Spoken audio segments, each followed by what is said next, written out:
dédé àkókò yìí gbogbo ẹ̀yin olólùfẹ́ ìkànnì Jígí Alára, ìkànnì kẹrìnlélógún tó fi ìkàlẹ̀ sí ìlú Ìbàdàn ìpínlẹ̀ Ọ̀yọ́, ilé tí a ti ń sọ̀rọ̀ bí àkọ́lé ìtàn tó jẹ́ wípé pẹ̀lú ìmísí Odùduwà ní gbogbo ọ̀rọ̀ tó ń jáde láti ẹnu wa. Ẹ̀yin olùgbọ́ wa, a dúpẹ́ fún bí ẹ ṣe ń bá wa lọ ní gbogbo ìgbà. Ojú tẹ̀ fi ń wò wá kò ní fọ́, bẹ́ẹ̀ sì ni etí tẹ̀ fi ń gbọ́ wa kò ní di tí ẹ̀ náwó sí láéláé. Abdulkareem Nimas ni oníròyìn yìí.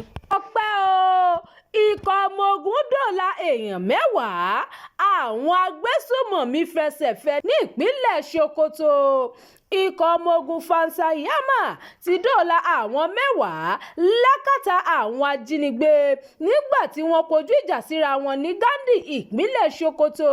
Nígbà tí àwọn agbésùmọ̀mí náà rí i pé agbára àwọn ọmọ ogun náà ju tàwọn lọ, èyí ló mú wọn fẹsẹ̀ fẹ tí wọ́n sì fà wọ́n tí wọ́n jí gbé sílẹ̀.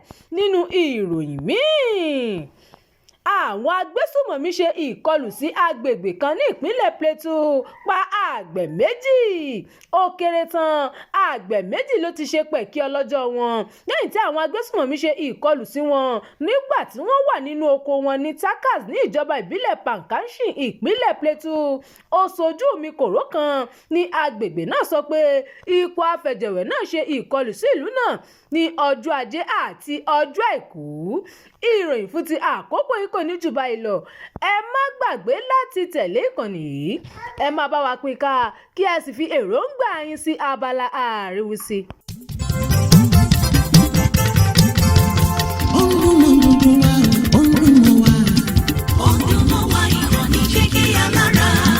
Jígí Alára ìkànnì inú mọ́dúndún wá sẹ́. Odùmọ̀wá ìkànnì Jígí Alára.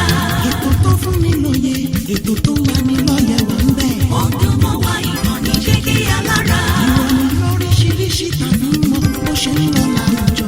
Odùmọ̀wá ìkànnì Jígí Alára. Ìkànnì Jígí Alára. Jígí Alára.